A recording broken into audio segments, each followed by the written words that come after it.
Il a 18 ans, il est quimpérois et il est le créateur d'une nouvelle application mobile qui fait fureur chez les jeunes.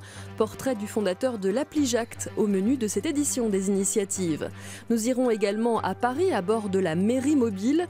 Ce bus sillonne les arrondissements de la ville pour aider les Parisiens à s'y retrouver dans la jungle des démarches administratives.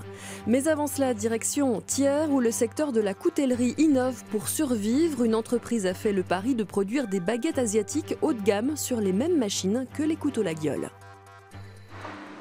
Depuis 150 ans ici, les presses avaient pris l'habitude de modeler des couteaux ou des sommeliers. Elles sont désormais aussi utilisées pour fabriquer des baguettes. C'est un peu les mêmes procédés de fabrication qu'un Laguiole, on va dire. La base reste la même en termes de fabrication, de marquage, soudage de mouches, polissage. On reste sur une base à peu près identique. Face aux difficultés économiques, la diversification et la création de marchés de niche se sont peu à peu imposées aux couteliers thiernois. Innover ou disparaître. Il y a une demande pour des baguettes haut de gamme, mais il n'y avait rien qui existait sur le marché. Donc on s'est dit que c'était intéressant d'allier notre savoir-faire français avec nos marques françaises et un produit qui est vraiment asiatique. Oui, il y a un investissement, c'est un pari, mais je pense que c'est un pari qu'on peut gagner pour la simple et bonne raison, c'est qu'on a un produit haut de gamme et qui plaît énormément aux Asiatiques. Le résultat, le voici. Des baguettes élégantes et frappées d'un des symboles de la qualité française.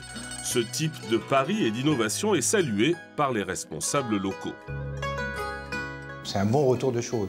Donc on peut en être très fiers, quoi. Beaucoup de PME se positionnent sur des niches. Et là, si on prend les baguettes ou si on prend d'autres produits, sur des niches où il y a une valeur ajoutée énorme. Donc il y a une plus-value et donc on a une carte à jouer. L'ensemble du bassin thiernois a une carte à jouer dans ce domaine-là. La coutellerie thiernoise emploie aujourd'hui 1500 personnes et après l'hémorragie de la fin du XXe siècle, qui a vu disparaître 2000 emplois, l'initiative Baguette pour l'Asie redonne confiance en l'avenir. Difficile parfois de s'y retrouver dans les formalités administratives. Alors à Paris, c'est la mairie qui va au-devant des habitants dans un bus. Un projet expérimental mené dans plusieurs arrondissements de la ville. Pas de numéro de ligne, pas de conducteur non plus dans cet autobus. À l'intérieur, 4 agents municipaux et toutes sortes de formulaires administratifs. Une mairie de quartier ambulante où l'on peut obtenir des informations, remplir un dossier ou se faire aider pour accomplir des démarches en ligne. Ils vont vous aider pour rédiger votre courrier de contestation. J'ai du mal pour les papiers administratifs. Normal, c'est quoi toi? Voilà, si on pourrait m'aider pour me renseigner, c'est bien. 3 jours par semaine, cette mairie mobile stationnera à 3 emplacements dans les 19e et 20e arrondissements. Un bus pour se rapprocher de ces Parisiens qui ont parfois du mal à franchir les portes de la mairie d'arrondissement et qui souvent méconnaissent les aides auxquelles ils pourraient avoir droit. On peut penser notamment au RSA, où on estime qu'à peu près il y a la moitié des personnes qui peuvent bénéficier du RSA et qui ne le sollicitent pas. Alors parfois parce qu'ils ne le souhaitent pas, ils ne souhaitent pas le solliciter, mais parfois aussi simplement parce qu'ils ne connaissent pas le dispositif ou qu'ils ont des difficultés à le solliciter. C'est moins intimidant qu'une institution et puis c'est à proximité, donc on peut aussi y accéder sans faire exprès. Ce nouveau dispositif vient d'être lancé et expérimenté pendant 1 an. Si le succès est au rendez-vous, il pourrait se développer ailleurs dans Paris.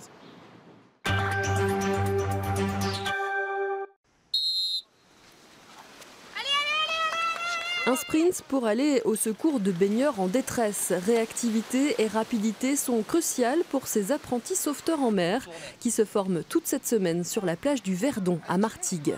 Il y a plein de différentes façons de sortir quelqu'un de l'eau, d'aller chercher quelqu'un dans l'eau, que ce soit en palme, en tuba ou avec les bateaux. Et voilà, c'est beaucoup de techniques à apprendre, mais on fait ça toute la semaine, on les apprend vraiment bien et après il n'y a pas de souci. Pendant 8 mois, ces étudiants et lycéens passent donc ici leur week-end et leurs vacances. De quoi décrocher leur diplôme et officier dès cet été sur les plages de la Méditerranée.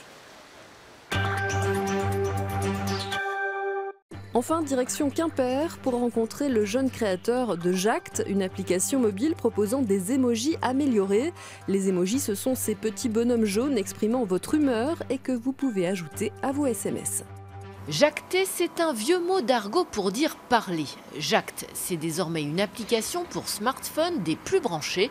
Son papa, un jeune Quimpérois de 18 ans, trouvait les SMS un peu trop sérieux, les émoticônes trop classiques. L'idée, c'est de ponctuer ces messages d'images ou de vidéos plus drôles. Je me suis dit, au lieu que les gens s'embêtent à aller chercher les images sur Internet, pourquoi ne pas créer une application où ils auraient directement ça intégré dans leur clavier? On ne se reconnaît pas vraiment dans un emoji. Alors que là, on a vraiment une personne qu'on envoie avec, par exemple, l'expression qu'on aurait utilisée si la personne aurait été en face de nous. C'est surtout ça, en fait, aussi, Jacques. C'est vraiment comment les jeunes parlent en ce moment. C'est vraiment comment tu aurais répondu à ton ami s'il était à côté de toi. Cédric travaille avec un développeur nantais et un graphiste du Nord Finistère, Michael, souvent via Skype. Je t'enverrai sûrement aussi les images des nouveaux personnages pour la mise à jour. Parce que là, on a des célébrités qui sont, entre guillemets, déjà installées. Qui sont déjà installées dans le monde, qui sont bien connues. Mais j'aimerais bien avoir les célébrités montantes aussi, pour toucher à peu près tous les jeunes et tout ça. Cédric parfois me donne des images qu'il faut globalement que je recopie, mais que je leur donne une petite patte, on va dire cartoon. Mais parfois, c'est des images aussi que je dois retoucher, des expressions qu'il faut essayer de retrouver, parce que Jacte, c'est ça aussi, c'est associer une expression à un mot. C'est vraiment très important de travailler sur tous les traits du visage. L'appli Jacte en est déjà à 2700 téléchargements et gageons qu'avec notre coup de pub, cela va décoller, ça va jacter.